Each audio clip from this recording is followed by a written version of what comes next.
Das türkische Außenministerium äußert Bedenken wegen Chinas Politik in Ostturkestan. Anhand eines chinesischen Dekrets erörterte Çavuşoğlu die Existenz der Umerziehungslager mitsamt der angewandten Assimilationspolitik. Er berichtete zudem von Bedenken wegen der ungerechten Behandlung der muslimischen Minderheit, den Uiguren. Die Lager seien eine sensible Angelegenheit für die Türkei. Die Verlautbarung Çavuşoğlu's stellte die erste höchstrangige offizielle Stellungnahme der Türkei bezüglich Ostturkestan dar. Den Vorwurf, dass Kasachen in ihrer eigenen Wohnung inhaftiert werden, kommentierte der Pressesprecher des kasachischen Außenministeriums damit, dass Kasachstan die chinesische Regierung dazu aufrufe, stets gerecht und objektiv im Rahmen des Gesetzes zu handeln.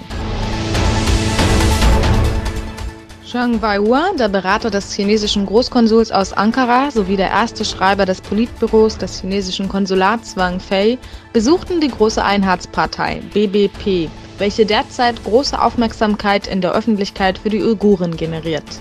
Bei ihrem Besuch trafen sie ebenfalls auf Özer Tunç, dem Generalsekretär der BBP, und teilten ihm mit, dass sie die Verwendung des Begriffs Osttürkestan störte. Tunç entgegnete, dass Ostturkestan als Mutterland der Türkei bekannt sei.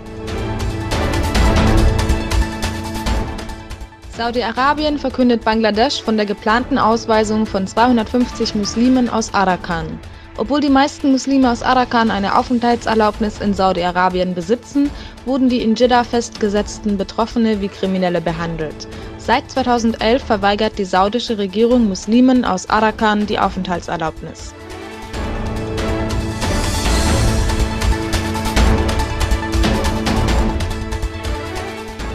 Im Süden von Afghanistan führten die Taliban mit Hilfe eines Gefährts, beladen mit Sprengstoff, einen Anschlag auf eine militärische Basis durch.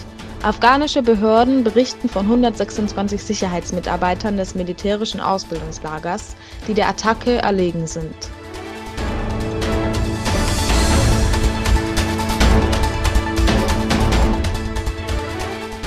Diplomaten der NATO-Mitgliedsländer und Russlands bereden sich am kommenden Freitag in Brüssel.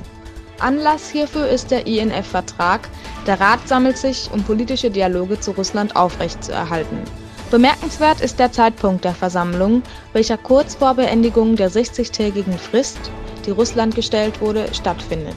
Der Frist nach soll Russland seinen Verpflichtungen des INF-Vertrages nachkommen.